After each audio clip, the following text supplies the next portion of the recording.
Hi everyone. I just wanted to sort of share the backstory and some of the amazing details of this pregnancy and how we got here and the journey that my husband Mac and I had to go on to get to this point. I'm now about 35 weeks pregnant, give or take, and I'm toward the end. I see the finish line, but it's been a really intense journey, and I wanted to just tell you all about it.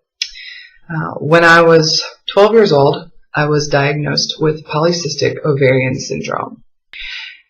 If you don't know what that is, it's an endocrine disorder that's unfortunately really common. It causes a lot of hormonal disruptions, and it caused me a lot of issues. And being diagnosed at 12 was weird because I got a lot of information that I didn't really understand, that I didn't understand the implications of, and I just sort of let it roll off.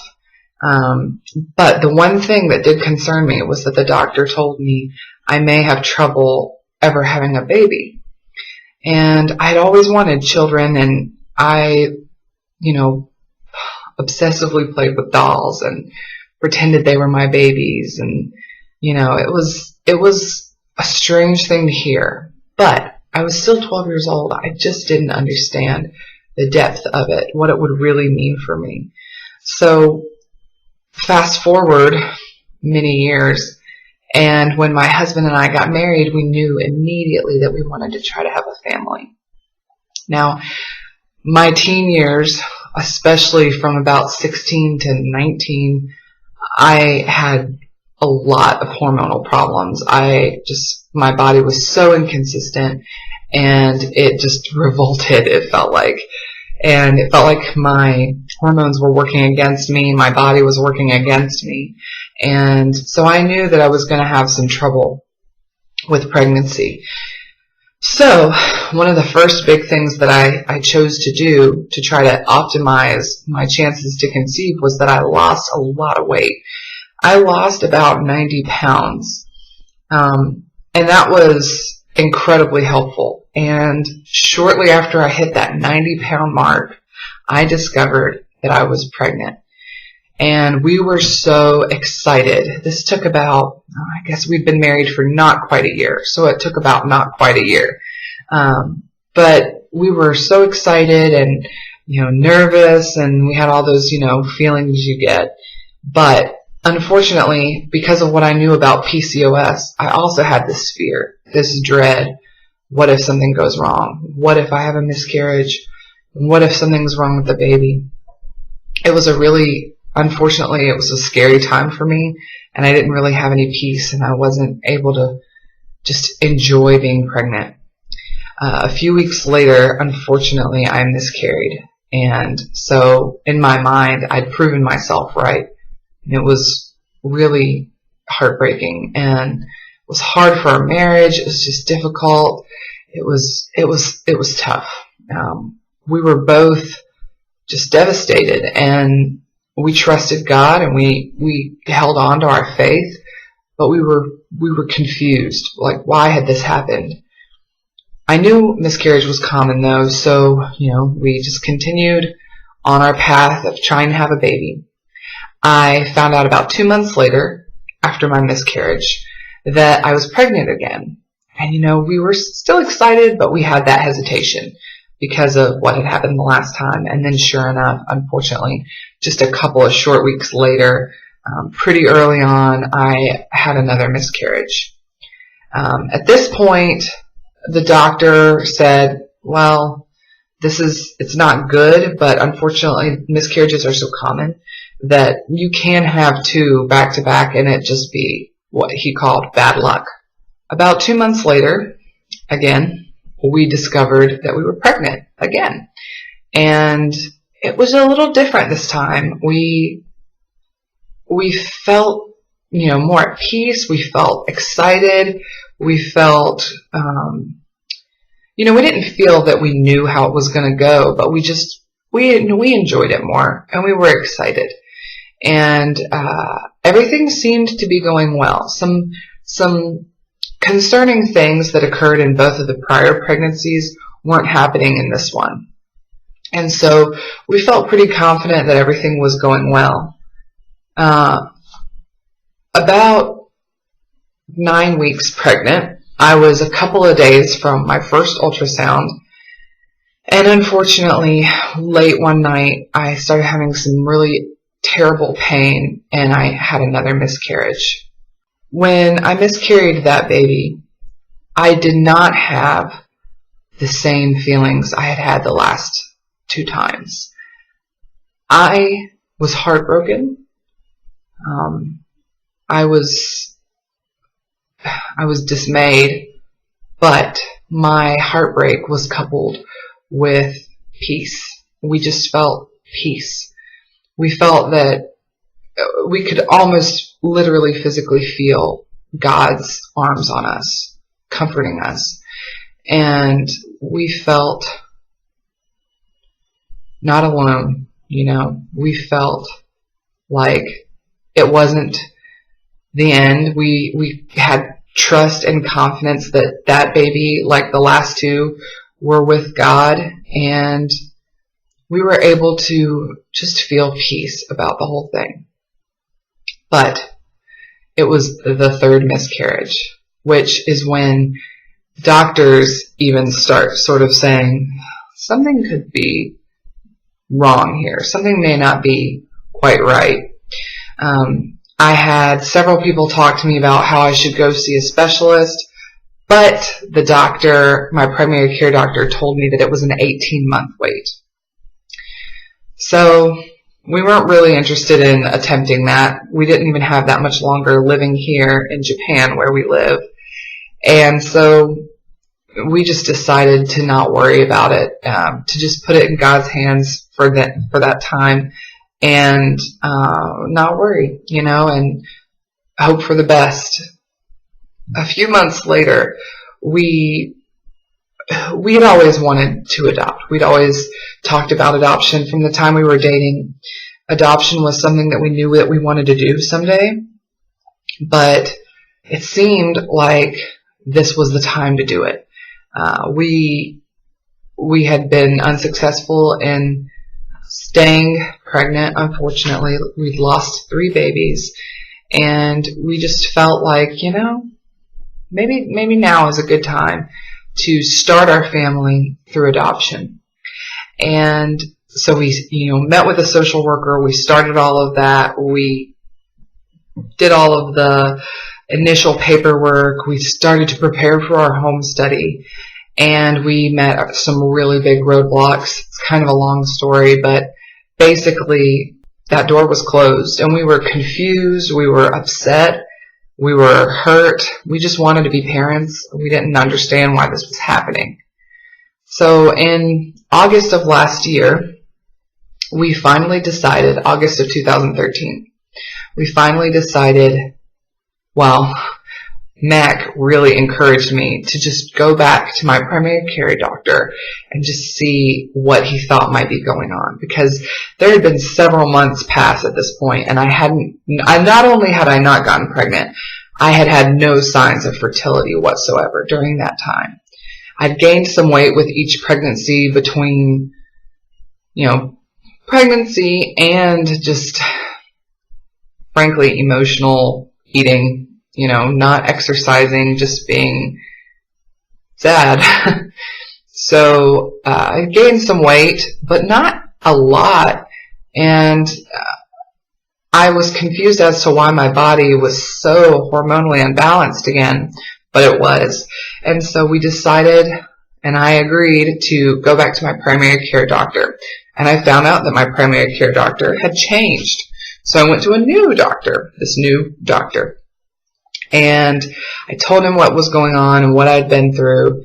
And he said, I think I can get you an appointment in about 3 months at this different hospital with a different OB that specializes in fertility. Not an RE, not a reproductive endocrinologist, but an OB with some fertility specialties.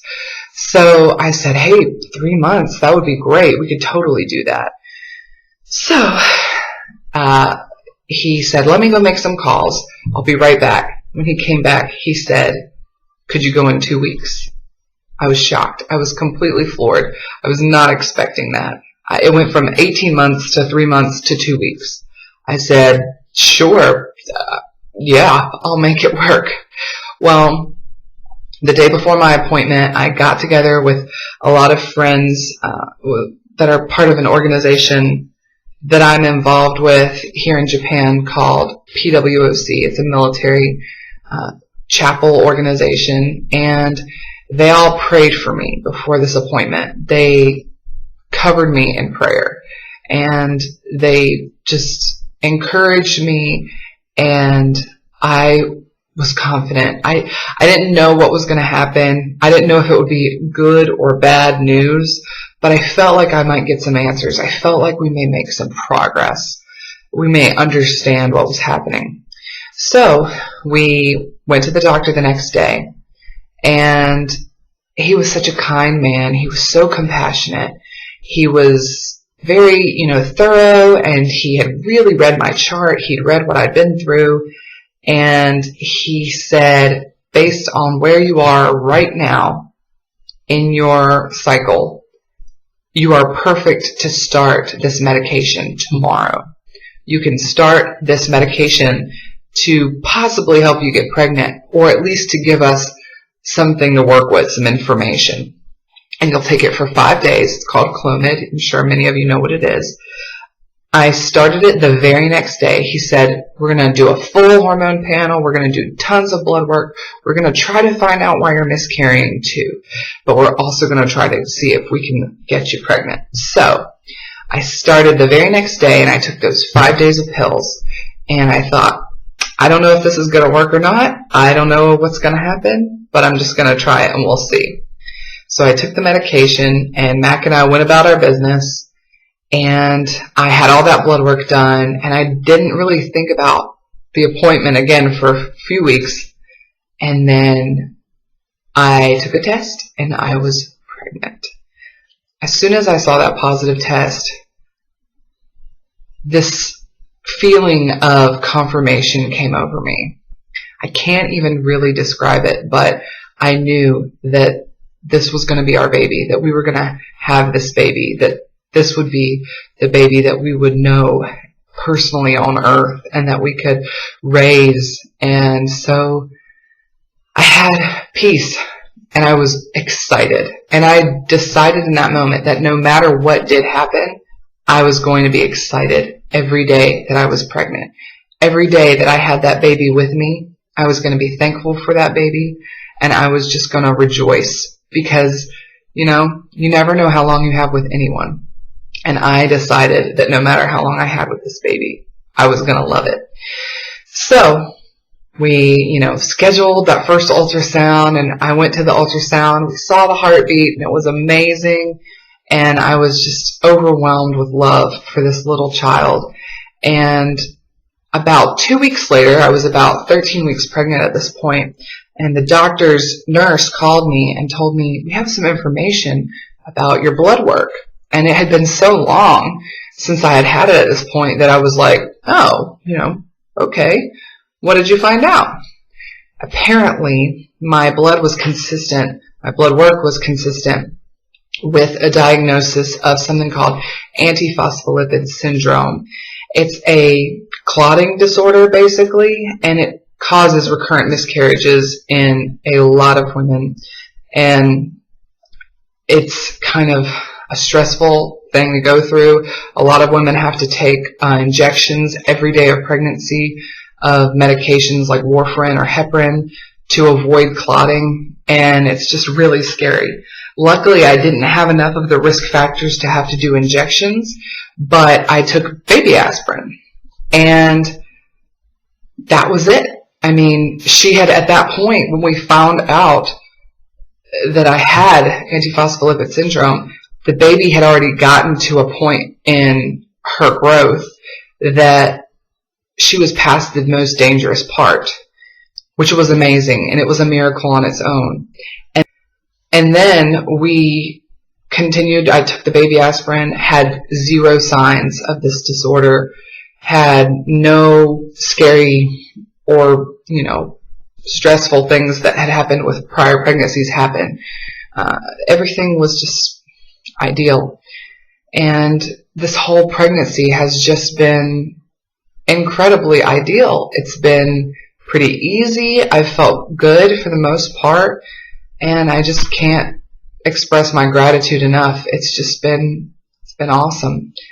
Her nursery is finished and everything is ready for her, and we're so excited, and all of her clothes are washed and the hospital bag is packed. But the thing that matters, the thing that is truly exciting about all of it, the thing that makes me so humbled and just astounds me, is that medically there's no reason this baby should have made it to the point she did without medications and interventions.